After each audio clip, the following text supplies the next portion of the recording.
Hello दोस्तों, स्वागत है आप सभी का हमारे चैनल नॉलेज कॉर्नर में। आज हम फिर से एक बार उपस्थित हुए हैं अपने भूगोल की 40 प्रश्नों की श्रृंखला के साथ। अब की बार जो हमारा ये जो मैं 40 प्रश्न आपको भूगोल के करवाने जा रहा हूँ, ये टीआरई 2 में पूछा गया है जूनियर टीचर के लिए, जो 9/12/2023 को जो एग्ज़ाम हुआ था उसके सेम टू सेम क्वेश्चन है। तो आप लोग वीडियो को स्किप मत करिएगा और वीडियो को पूरा देखिएगा, क्योंकि ये वीडियो बहुत ही महत्वपूर्ण होने वाली है। और अगर वीडियो आपको पसंद आती है तो वीडियो को लाइक, शेयर और चैनल को सब्सक्राइब करिएगा। तो हम चलते हैं अपने पहले क्वेश्चन की तरफ और देखते हैं हमारा पहला क्वेश्चन है, निम्नलिखित में से कौन सा भारत का सबसे पूर्वी देशांतर और जो दक्षिणी अक्षांश है वो है। आपके ऑप्शंस हैं 98 डिग्री 15 मिनट ईस्ट और 9 डिग्री 7 मिनट नॉर्थ, या 97 डिग्री 25 मिनट ईस्ट और जो 8 डिग्री 4 मिनट जो है वो नॉर्थ। आपके अगला ऑप्शन है जो है 97 डिग्री 15 मिनट ईस्ट और 8 डिग्री 4 मिनट नॉर्थ, या उपयुक्त में से एक से अधिक, या उपयुक्त में से कोई नहीं। तो जो हमारा ऑप्शन बी है दोस्तों, ये हमारा जो भारत का सबसे पूर्वी देशांतर है वो हमारा 97 डिग्री 25 मिनट पूर्व में पड़ता है। और जो हमारा सबसे दक्षिणी अक्षांश है वो हमारा 8 डिग्री और 4 मिनट उत्तर में पड़ता है। अब उत्तर में क्यों पड़ता है? क्योंकि जो भारत है वो उत्तरी गोलार्ध में स्थित है, इसीलिए हम उत्तर ही बोलते हैं। जैसे कि ये हमारा भारत का एक मैप हो गया, तो ये हमारा 97 डिग्री और 25 मिनट है। एक मिनट, ये हमारा 97 डिग्री और 25 मिनट है ईस्ट की तरफ, और जो हमारा दक्षिण का है वो हमारा 8 डिग्री 4 मिनट है। अब आप सभी को पता होगा कि मैप में जो उत्तर दिशा होती है वो ऊपर की तरफ होती है, तो इसलिए जो हमारा बी ऑप्शन है वो हमारा बी विकल्प सही हो जाएगा। हमारा अगला क्वेश्चन है, निम्नलिखित में से कौन सा कथन सही है? भारत का जो भूमि क्षेत्रफल है वो 3.28 मिलियन वर्ग किलोमीटर है, या भारत की स्थलीय सीमा जो है वो 15,200 किलोमीटर है, या भारत की मानक मध्याह्न रेखा जो है वो है 82 डिग्री और 45 मिनट ईस्ट है, या उपयुक्त में से एक से अधिक, या उपयुक्त में से कोई नहीं। तो इसमें जो आपका सही विकल्प हो जाएगा दोस्तों, विकल्प डी सही हो जाएगा, क्योंकि जो भारत का क्षेत्रफल है वो 32,87,263 वर्ग किलोमीटर है। उसी को हम शॉर्ट फॉर्म में 3.28 मिलियन वर्ग किलोमीटर भी बोल सकते हैं। और जो हमारी भारत की स्थलीय सीमा है वो 15,200 किलोमीटर है। जो भारत की कुल सीमा है वो 22,716 किलोमीटर है, जिसमें से 15,200 किलोमीटर जो आपकी है वो स्थलीय सीमा हो जाती है, और 7,516 मतलब 7,516.6 किलोमीटर जो है वो आपकी जलीय सीमा हो जाती है। तो दोनों को मिला के हमारा जो भारत की कुल सीमा बनती है वो 22,716.6 किलोमीटर बनती है, जिसमें जो गुजरात की जो तटीय सीमा है वो सबसे ज़्यादा लंबी है, जो 1214 किलोमीटर है। और जो हमारा ऑप्शन सी है, ये भारत की मानक मध्याह्न रेखा जो है वो 82.5 डिग्री पूर्व है, इसीलिए जो हमारा विकल्प हो जाएगा वो हमारा सही विकल्प डी सही हो जाएगा। हमारा अगला सवाल है, भारत की लंबाई और चौड़ाई की दृष्टि से निम्नलिखित में से कौन सा कथन सही है? आपके ऑप्शंस हैं 3214 किलोमीटर और 2933 किलोमीटर, या 3250 किलोमीटर और 2950 किलोमीटर, या 2933 किलोमीटर और 3214 किलोमीटर, या उपयुक्त में से एक से अधिक, या उपयुक्त में से कोई नहीं। तो अगर हम भारत की बात करें तो ये भारत की लंबाई और चौड़ाई के बारे में पूछ रहा है। तो जो लंबाई है दोस्तों, लंबाई वो हमारी है 3214 किलोमीटर, 3214 किलोमीटर उत्तर से दक्षिण की ओर, और जो चौड़ाई हमारी 2933 किलोमीटर है। तो आप लोग एग्जाम में बहुत ध्यान से क्वेश्चन पढ़िएगा। कभी कभी क्या कर देता है कि चौड़ाई आगे कर देता है, तो जो लोग क्वेश्चन रट के जाते हैं कि हाँ भारत की लंबाई और चौड़ाई 3214 किलोमीटर और 2933 किलोमीटर है, तो जब आपकी चौड़ाई आगे कर देगा तो आपके ऑप्शन जो है वो बदल जाएंगे। तो चौड़ाई जब आगे कर देगा तो 2933 जो है वो आपका वो आगे आ जाएगा। तो आप लोग काफ़ी ध्यान से पढ़िएगा, क्योंकि अक्सर ये बहुत सारे बच्चे गलतियाँ कर देते हैं। तो जो आपका ऑप्शन ए होगा वो सही ऑप्शन हो जाएगा। हमारा अगला क्वेश्चन है, मालाबार तट के संबंध में निम्नलिखित में से कौन सा कथन सही है? आपके ऑप्शन है, भारत के पूर्वी तट के किनारे एक संकीर्ण मैदान पट्टी है, या गोवा के दक्षिण में पश्चिमी तटीय पट्टी है, या मालाबार तट का अधिकांश भाग केरल राज्य में स्थित है, या उपयुक्त में से एक से अधिक, या उपयुक्त में से कोई नहीं। तो जो हमारा मालाबार तट के संबंध में जो कथन है वो इनमें से ज़्यादा सही हो जाएगा, क्योंकि जो मालाबार तट है वो मैंगलोर से लेकर कन्याकुमारी तक का जो तट है वो हमारा मालाबार तट कहलाता है।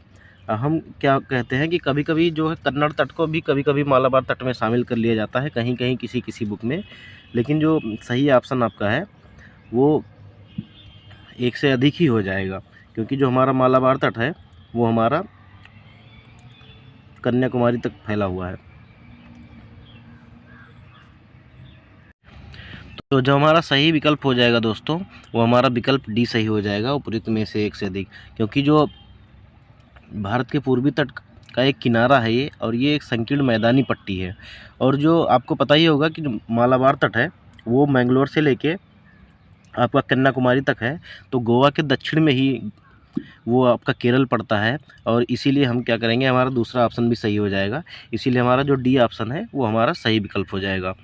हमारा अगला सवाल है, दक्षिण भारत की नदियों के संबंध में निम्नलिखित में से कौन सा कथन सही है। आपके ऑप्शंस हैं, नर्मदा नदी सतपुड़ा श्रेणी के दक्षिण में बह रही है, तापी नदी सतपुड़ा श्रेणी के दक्षिण में बह रही है, नर्मदा विंध्य सतपुड़ा पर्वतमाला के बीच से गुजर रही हैं, उपयुक्त में से एक से अधिक, या उपयुक्त में से कोई नहीं।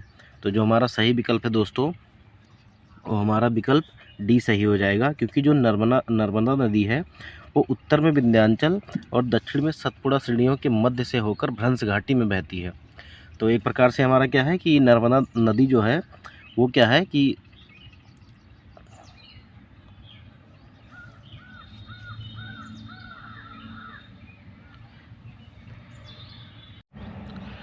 अगर हम इसमें अगर सही ऑप्शन की बात करें तो हमारा जो ऑप्शन सी है, नर्मदा विंध्य और सतपुड़ा पर्वतमाला के बीच से गुजर रही है, तो ये भी हमारा सही ऑप्शन है। और जो हमारा ऑप्शन बी है कि तापी नदी जो है सतपुड़ा श्रेणी के दक्षिण में बह रही है, इसीलिए जो हमारा सही विकल्प हो जाएगा दोस्तों वो हमारा विकल्प डी सही हो जाएगा, उपयुक्त में से एक से अधिक। हमारा अगला सवाल है, सिंधु और सतलज नदी के बीच स्थित हिमालय को क्या कहा जाता है। आपके ऑप्शन हैं, कश्मीर हिमालय, कश्मीर और हिमाचल हिमालय, या पंजाब हिमालय, उपयुक्त में से एक से अधिक, या उपयुक्त में से कोई नहीं। तो जो हमारा सिंधु और सतलज नदी के बीच का हिस्सा है उसे हम पंजाब हिमालय कहते हैं। हमारा अगला सवाल है, निम्नलिखित में से कौन सा ब्रह्मपुत्र नदी का सबसे बड़ा निवासित नदी द्वीप है। आपके ऑप्शन हैं, माजुली, महरौली, देवलीपुर, उपयुक्त में से एक से अधिक, या उपयुक्त में से कोई नहीं। तो ये तो बहुत ही आसान सा सवाल है दोस्तों। जो ब्रह्मपुत्र नदी द्वारा असम में बनाया गया द्वीप है माजुली, वो ब्रह्मपुत्र नदी का सबसे बड़ा निर्वासित द्वीप है। हमारा अगला सवाल है, निम्नलिखित में से कौन सी भारत की सबसे बड़ी खारे पानी की झील है। आपके ऑप्शन हैं, सांभर, पुलिकट, चिल्का, उपयुक्त में से एक से अधिक, या उपयुक्त में से कोई नहीं। तो जो हमारा चिल्का झील है दोस्तों, चिल्का झील जो हमारी उड़ीसा में पड़ती है, ये हमारा खारे पानी की सबसे बड़ी झील है। हमारा अगला सवाल है दोस्तों, सुंदरवन के संबंध में निम्न में से कौन सा कथन सही है। आपके ऑप्शंस हैं, यह विश्व का सबसे बड़ा डेल्टा है, इसका नाम सुंदरी पेड़ के नाम से लिया गया है, यह रॉयल बंगाल टाइगर का घर है, उपयुक्त में से एक से अधिक, या उपयुक्त में से कोई नहीं। तो जो सुंदरवन डेल्टा है या विश्व का सबसे बड़ा नदी डेल्टा है, ये भी सही है। और इसका जो नाम है, क्योंकि यहाँ पे इस डेल्टा में सुंदरी के वृक्ष ज़्यादा से ज़्यादा मिलते हैं, इसीलिए इसे सुंदरी पेड़ के नाम पे ही इसका सुंदरवन डेल्टा नाम दिया गया है। और यह जो है वो रॉयल बंगाल टाइगर का घर है, तो इसीलिए हमारा जो सही विकल्प हो जाएगा वो हमारा विकल्प डी, उपयुक्त में से एक से अधिक, सही हो जाएगा। हमारा अगला सवाल है, निम्नलिखित में से किस नदी के किनारे भारत का दूसरा सबसे बड़ा जलप्रपात शिवसमुद्रम स्थित है। आपके ऑप्शन हैं, कावेरी नदी, कृष्णा नदी, महानदी, उपयुक्त में से एक से अधिक, या उपयुक्त में से कोई नहीं। तो जो हमारा शिवसमुद्रम जलप्रपात है वो हमारा कावेरी नदी पर है, और कावेरी नदी पर है शिवसमुद्रम जलप्रपात, जो कि कर्नाटक राज्य में पड़ता है। हमारा अगला सवाल है, कोरियोलिस बल के संबंध में निम्नलिखित में से कौन सा कथन सही है। आपके ऑप्शन हैं, इसकी उत्पत्ति पृथ्वी के घूमने के कारण होती है, यह उत्तरी गोलार्ध में हवाओं के दाईं ओर और दक्षिणी गोलार्ध में बाईं ओर विक्षेपण के लिए जिम्मेदार है, इसकी उत्पत्ति वायु के तापमान एवं दबाव के परिवर्तन के कारण होती है, या उपयुक्त में से एक से अधिक, या उपयुक्त में से कोई नहीं। तो जो हमारा सही विकल्प होगा दोस्तों, वो हमारा विकल्प डी सही हो जाएगा, क्योंकि जो कोरियोलिस बल है इसकी उत्पत्ति जो होती है पृथ्वी की घूमने के कारण होती है। और जो हमारा विकल्प बी है ये भी सही हो जाएगा। और जो विकल्प हमारा सी है ये भी कोरियोलिस बल के संबंध में सही है, इसीलिए हमारा जो विकल्प डी है वो सही हो जाएगा। हमारा अगला सवाल है, विश्व में सर्वाधिक वर्षा वाला स्थान मासिनराम किस राज्य में स्थित है? तो इस सवाल का जवाब मैं नहीं दूंगा, इस सवाल का जवाब आप लोग, क्योंकि ये बहुत ही आसान सा सवाल है और ये अक्सर आपके पेपर में रिपीट होता है, तो आप इस सवाल का जवाब मुझे कमेंट बॉक्स में देंगे। हमारा अगला सवाल है दोस्तों, भारत में 70 सेंटीमीटर से कम वर्षा वाले क्षेत्र में प्राकृतिक वनस्पति का वर्णन किस रूप में किया गया है? आपके ऑप्शन से उष्णकटिबंधीय मानसून वन, उष्णकटिबंधीय कांटे और झाड़ियाँ, या उष्णकटिबंधीय रेगिस्तानी जंगल, या उपयुक्त में से एक से अधिक, या उपयुक्त में से कोई नहीं। तो जो आपके 70 सेंटीमीटर से कम वर्षा वाले क्षेत्र हैं दोस्तों, वहाँ पे जो है वो उष्णकटिबंधीय कांटेदार और झाड़ियाँ पाई जाती हैं। जैसे कि देखिए राजस्थान हो गया, या अलग कहीं क्षेत्रों में देख लीजिए जहाँ पे वर्षा कम होगी, वहाँ की पत्तियाँ जो है, पेड़ों की झाड़ियाँ जो हैं वो कांटेदार पाई जाती हैं। इसीलिए जो हमारा सही विकल्प होगा वो उष्णकटिबंधीय कांटेदार और झाड़ियाँ हो जाएगा। हमारा अगला क्वेश्चन है, भारत में चंदन किस प्रकार की प्राकृतिक वनस्पति में पाया जाता है?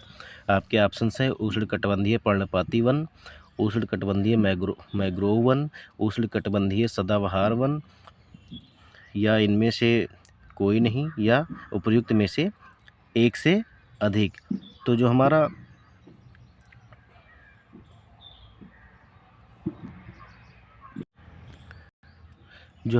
चंदन है दोस्तों, ये हमारा उष्णकटिबंधीय पर्णपाती वन में आता है, क्योंकि वर्ष भर में ये भी एक बार अपनी पत्तियां गिरा देता है, इसीलिए हम इसे उष्णकटिबंधीय पर्णपाती वन के कैटेगरी में रखते हैं। और जहां वर्षा जो होती है वो 100 से 200 सेंटीमीटर तक होती है।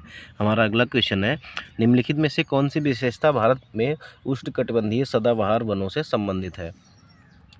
हमारा जो विकल्प है वो है, यह 200 सेंटीमीटर से अधिक उच्च तापमान वाले वर्षा वाले अधिक क्षेत्रों में केंद्रित है। पेड़ सदाबहार, घने, ऊंचे और स्तरीकृत होते हैं। सभी पेड़ एक विशेष मौसम में अपनी पत्तियां एक साथ गिराते हैं। उपयुक्त में से एक से अधिक, या उपयुक्त में से कोई नहीं।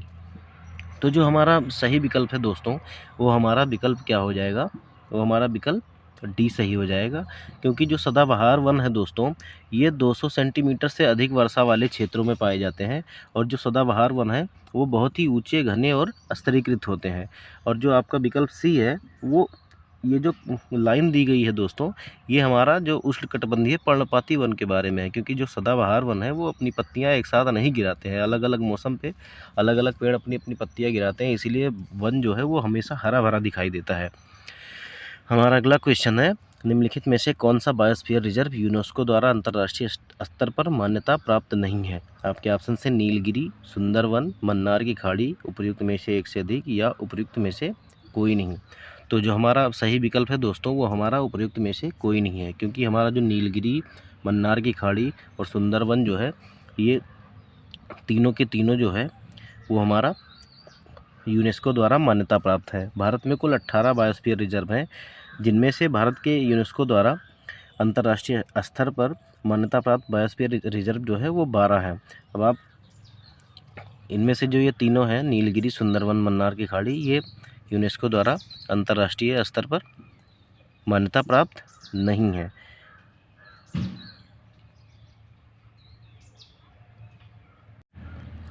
ठीक है दोस्तों, तो थोड़ा सा मिस्टेक हो गया था।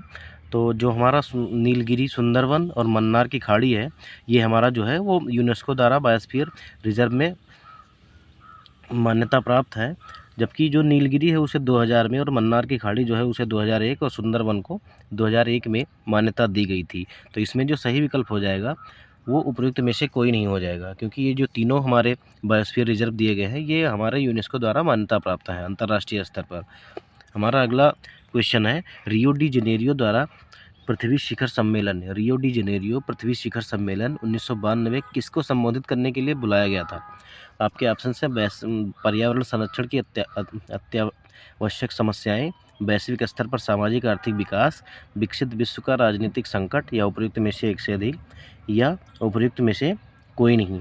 तो जो हमारा सही विकल्प है दोस्तों, हमारा विकल्प डी सही हो जाएगा, क्योंकि जो हमारा रियो डी जेनेरियो पृथ्वी शिखर सम्मेलन था वो पर्यावरण संरक्षण की अत्यावश्यक समस्याएं और वैश्विक स्तर पर सामाजिक और आर्थिक विकास के लिए ये बुलाया गया था, इसी के लिए संबोधन के लिए बुलाया गया था।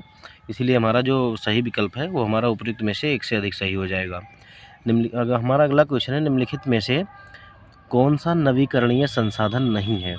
मिट्टी, हवा, कृषि, उपयुक्त में से एक से अधिक, या उपयुक्त में से कोई नहीं। तो जो हमारा सही ऑप्शन है दोस्तों वो हमारा उपयुक्त में से कोई नहीं है, क्योंकि जो मिट्टी है और हवा है वो हमारा जो है वो नवीकरणीय संसाधन है, और कृषि है, क्योंकि हम बार बार मिट्टी का उपयोग कर सकते हैं, हवा भी हम रिसाइकिल करके फिर से प्योर करके फिर अपने काम में ले सकते हैं, और कृषि भी हम बार बार करते हैं। इसीलिए हमारा जो ये सभी तीनों है वो हमारा नवीकरणीय संसाधन है। हमारा अगला सवाल है, निम्नलिखित में से कौन सा आंदोलन भारत में वनों की कटाई और सामुदायिक वनीकरण की सुरक्षा से संबंधित है? आपके ऑप्शन है बीज बचाओ आंदोलन, नवधान्य आंदोलन, चिपको आंदोलन, उपयुक्त में से एक से अधिक, या उपयुक्त में से कोई नहीं। तो भारत में जो चिपको आंदोलन है वो हमारा पेड़ों की कटाई को रोकने के लिए चलाया गया था। यह एक बहुत ही अहिंसक आंदोलन था, इसमें कोई हिंसा नहीं हुई थी, बहुत ही शांतिपूर्ण तरीके से यह आंदोलन हुआ था, जो 1973 में उत्तर प्रदेश के चमोली ज़िले से शुरू हुआ था। अब चमोली ज़िला जो है अब वो उत्तराखंड में है, क्योंकि बंटवारे के बाद वो चमोली ज़िला उत्तराखंड का हिस्सा हो गया है। पहले उत्तराखंड और उत्तर प्रदेश एक ही में हुआ करते थे। अब सब इसका नाम चिपको क्यों पड़ा? क्योंकि लोग जो है वो इस आंदोलन में वृक्षों को पकड़ के एक प्रकार से चिपक रहे थे, क्योंकि वो काटा ना जाए, इसीलिए इसको चिपको आंदोलन कहते हैं। और इसके जो प्रमुख नेता थे वो सुंदरलाल बहुगुणा थे। हमारा अगला सवाल है, बहुउद्देशीय नदी परियोजना के संबंध में निम्न में से कौन सा कथन सही नहीं है? आपके ऑप्शन है इसे बाढ़ को नियंत्रित करने और अतिरिक्त पानी की कमी के लिए वाले क्षेत्रों में मोड़ने के लिए विकसित किया गया है, यह नहर सिंचाई के विकास और जल विद्युत उत्पादन के लिए एकीकृत योजना है, या जलाशयों का जल भंडारण और जलीय कृषि के विकास के लिए किया जाता है, उपयुक्त में से एक से अधिक, या उपयुक्त में से कोई नहीं। तो आपका जो सही विकल्प हो जाएगा दोस्तों, विकल्प सही हो जाएगा, क्योंकि जो बहुउद्देशीय नदी परियोजना का बनाने का उद्देश्य जो है वो बाढ़ को नियंत्रित करना है, और जो अतिरिक्त पानी है वो जहाँ पानी की कमी है उस क्षेत्र में मोड़ने के लिए है, और इसी से जो है वो हमारी बिजली भी उत्पादन की जाती है और नहर भी बनाई जाती है। यहीं से बड़े बड़े जो नहरें हैं वहाँ से निकाली जाती हैं। और लेकिन जो जलाशय का निर्माण है ये इसका उद्देश्य नहीं है, हमारी जो नदी घाटी और बहुउद्देशीय परियोजना है। हमारा अगला सवाल है, निम्नलिखित में से कौन सा राज्य भर के सभी घरों में छत पर वर्षा जल संचयन संरचना को अनिवार्य करने वाला पहला राज्य बना है? आपके ऑप्शन से मेघालय, केरल, तमिलनाडु, उपयुक्त में से अधिक, या उपयुक्त में से कोई नहीं। तो उस टाइम का ये करंट का सवाल था। तो ये हमारा जो तमिलनाडु है इसने अपने सभी राज्य के सभी घरों पर छत पर जो है वो वर्षा जल का संचयन अनिवार्य कर दिया है। हमारा अगला सवाल है, गुजरात में नर्मदा नदी पर बने सरदार सरोवर बांध के लाभों में निम्नलिखित में से कौन सा राज्य समूह शामिल है? मतलब इसमें से कौन कौन से ऐसे राज्य हैं जिनसे जो है वो नर्मदा नदी पर जो सरदार सरोवर डैम बना है उनसे इनको जो है वो लाभ प्राप्त होता है? आपके ऑप्शन है महाराष्ट्र, गुजरात, आंध्र प्रदेश, मध्य प्रदेश, या महाराष्ट्र, मध्य प्रदेश, गुजरात और राजस्थान, या कर्नाटक, गुजरात, मध्य प्रदेश और राजस्थान, या उपयुक्त में से कोई नहीं, या उपयुक्त में से एक से अधिक। तो जो हमारा महाराष्ट्र, मध्य प्रदेश, गुजरात और राजस्थान, ये ऐसे 4 राज्य हैं जिनसे जो है वो सरदार सरोवर बांध लाभ मिलता है इनको, सरदार सरोवर बांध से। तो आप लोग याद रखिएगा, महाराष्ट्र, मध्य प्रदेश, गुजरात और राजस्थान।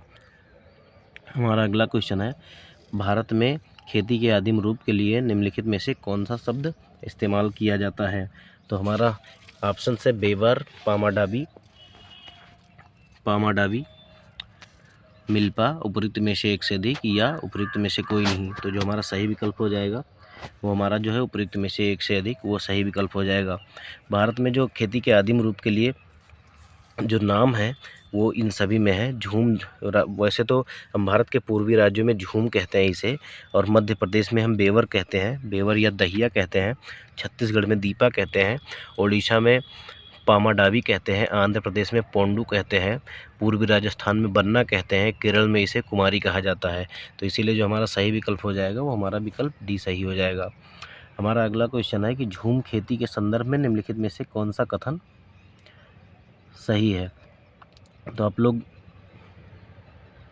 आपके ऑप्शन से मिल्पा जो है उसे मध्य प्रदेश में कहते हैं, मध्य अमेरिका में कहते हैं, और कोनिको जो है उसको मैक्सिको में कहते हैं, या लद्दाख जो है वो मध्य अफ्रीका में कहते हैं। उपयुक्त में से एक से अधिक या उपयुक्त में से कोई नहीं। तो जो हमारा सही विकल्प है दोस्तों, तो हमारा विकल्प ए सही हो जाएगा। जो मिल्पा है उसे, मिल्पा जो है झूम खेती, उसे मध्य अमेरिका में कहा जाता है। और जो कोनिको है वेनेजुएला में कोनिको कहा जाता है, और मलेशिया में इसे लद्दाख कहा जाता है। इसी प्रकार जो कोबिल या कोमिले है इसे मैक्सिको, मिल्पा जो है ये मैक्सिको और मध्य अमेरिका में, और लद्दाख जो है ये जावा और मलेशिया में, और कोनिको जो है उसे वेनेजुएला, और रोका जो है ब्राज़ील में, और चेन्ना जो है श्रीलंका में कहा जाता है। आपके अगला सवाल है, भारत में आरंभ में अरेबिका कॉफ़ी की खेती निम्नलिखित में से किस स्थान पर की गई थी। तो जो अरेबिका कॉफ़ी की खेती जो है सबसे पहले वो बाबा बुदन की पहाड़ी पर की गई थी। क्योंकि जो बाबा बुदन थे वो अपनी दाढ़ी में जो है, बहुत ही पुरानी कहानी है दोस्तों, कि अपनी दाढ़ी में यमन से कॉफ़ी के बीज जो है वो छिपा के लाए थे, और इन्होंने एक पहाड़ी है जिस पे इन्होंने उगाना शुरू किया, उसे हम बाबा बुदन की पहाड़ी कहते हैं। हमारा अगला सवाल है, निम्नलिखित में से खनिजों का कौन सा समूह गैर धात्विक श्रेणी से संबंधित है। इनमें से ऐसा कौन सा खनिज समूह है जिसमें धातु नहीं होती। लौह अयस्क, तांबा, चांदी, अभ्रक, चूना पत्थर, संगमरमर, निकेल, कोबाल्ट, प्लेटिनम। उपयुक्त में से एक से अधिक या उपयुक्त में से कोई नहीं। तो जो हमारा अभ्रक, चूना और संगमरमर है इसमें कोई धातु नहीं पाई जाती, इसलिए हमारा विकल्प जो बी है वो सही हो जाएगा।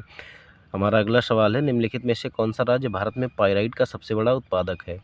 आपके ऑप्शन है ओडिशा, बिहार, झारखंड।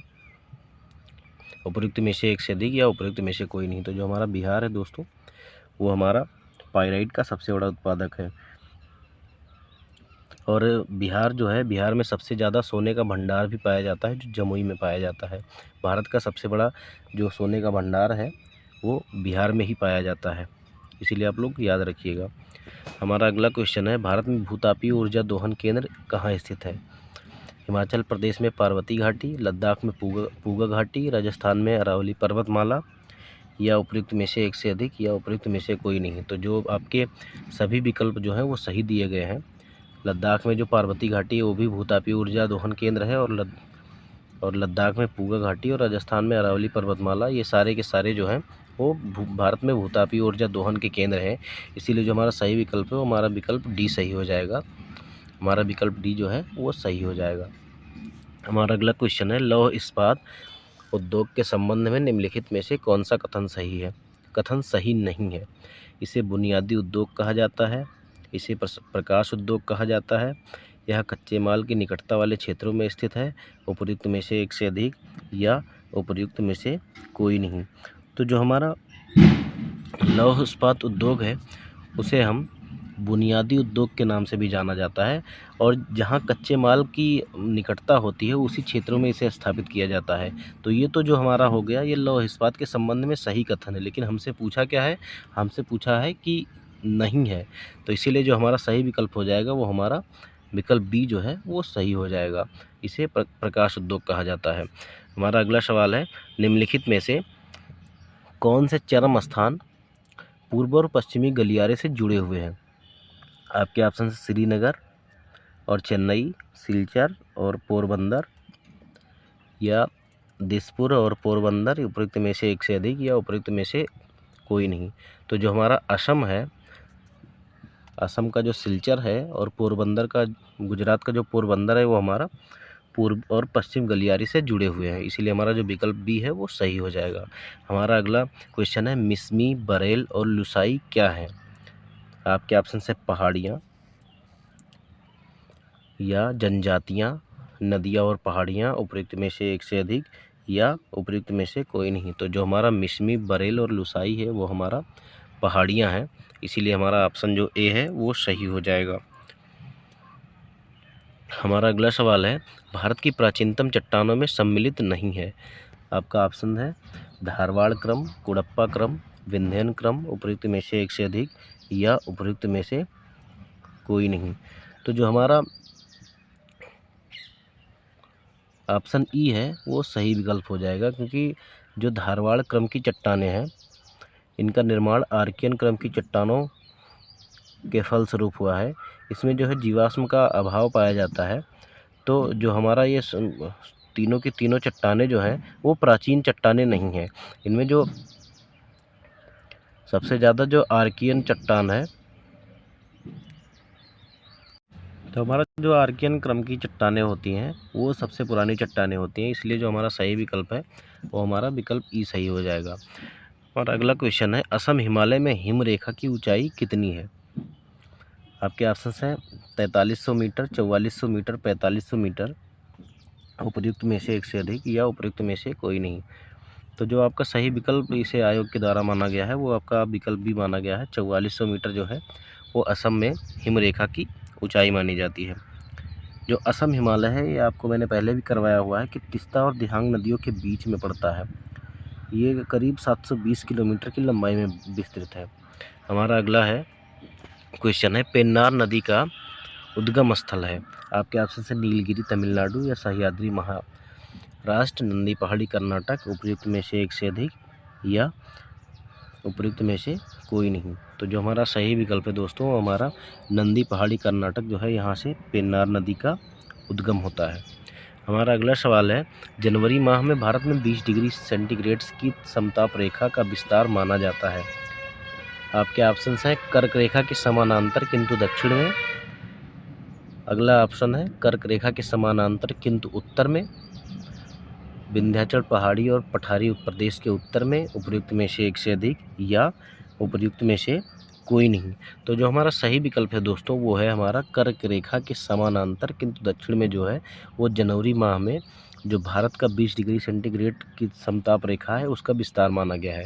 हमारा अगला क्वेश्चन है, पश्चिमी हिमालय में उपोष्ण कटिबंधीय वनस्पति के विस्तार की उच्चतम सीमा है। औसत सागर तल से 1500 मीटर, या औसत सागर तल से 1510 मीटर, या औसत सागर तल से 1524 मीटर, या उपयुक्त में से एक से अधिक, या इनमें से कोई नहीं। तो जो हमारा औसत सागर तल से 1524 मीटर है ये हमारा पश्चिमी हिमालय में उपोष्ण कटिबंधीय वनस्पतियों का विस्तार माना गया है, इसीलिए हमारा जो ऑप्शन सी है वो सही विकल्प है। हमारा अगला क्वेश्चन है, उष्ण कटिबंधीय मानसूनी पतझड़ वनों को वर्षा जल की आवश्यकता होती है 200 सेंटीमीटर से अधिक, 150 से 200 सेंटीमीटर, या 100 से 150 सेंटीमीटर, या उपयुक्त में से एक से अधिक, या उपयुक्त में से कोई नहीं। तो जो हमारा सही विकल्प होगा दोस्तों हमारा विकल्प डी हो जाएगा, क्योंकि जो उष्णकटिबंधीय मानसूनी पतझड़ वन है इनको 100 से 200 सेंटीमीटर वर्षा की आवश्यकता होती है, इसीलिए जो हमारा जो विकल्प होगा वो विकल्प डी सही हो जाएगा। हमारा अगला क्वेश्चन है, भारत में सर्वाधिक ज्वारीय वन क्षेत्र वाले राज्य कौन से हैं। पश्चिम बंगाल और गुजरात, पश्चिम बंगाल और आंध्र प्रदेश, पश्चिम बंगाल और तमिलनाडु, उपयुक्त में से एक से अधिक, या उपयुक्त में से कोई नहीं। तो जो हमारा सही विकल्प है वो दोस्तों पश्चिम बंगाल और गुजरात में जो है वो सर्वाधिक ज्वारीय वन पाए जाते हैं। हमारा अगला क्वेश्चन है, महाभारत लेख नामक पर्वत स्थित है भारत में, नेपाल में, भूटान में, इनमें से एक से अधिक, या इनमें से कोई नहीं। तो जो हमारा महाभारत लेख नामक पर्वत है दोस्तों ये हमारा नेपाल में स्थित है, इसीलिए आपका जो बी विकल्प है वो सही हो जाएगा। हमारा अगला क्वेश्चन है कि R.L. सिंह ने भारत के प्रादेशिक विभाजन के आधार तत्व के रूप में लिया है। आपके ऑप्शन है भूगर्भिक संरचना को, या भौतिक आकृति को, अवस्थिति को, उपयुक्त में से एक से अधिक, या उपयुक्त में से कोई नहीं। तो जो हमारा R.L. सिंह ने भारत के प्रादेशिक विभाजन के जो आधार लिए हैं वो उच्चावच, जलवायु की विशेषताएं और मिट्टियाँ आदि हैं। तो एक प्रकार से हम कह सकते हैं भौतिक आकृति को और अवस्थिति को इन्होंने अपने जो प्रादेशिक विभाजन के आधार के तत्व के रूप में लिया है, इसीलिए जो हमारा सही विकल्प हो जाएगा हमारा विकल्प डी जो है वो सही हो जाएगा। तो ये रहे आज के हमारे 40 प्रश्न दोस्तों, और आशा करता हूँ आपको ये वीडियो पसंद आया होगा। और वीडियो अगर पसंद आता है तो वीडियो को लाइक, शेयर और चैनल को सब्सक्राइब करिए। अगले वीडियो में हम फिर मिलेंगे आपको नेक्स्ट इम्पॉर्टेंट 40 क्वेश्चन के साथ। तब तक के लिए आप मेहनत करके पढ़ते रहिए। धन्यवाद।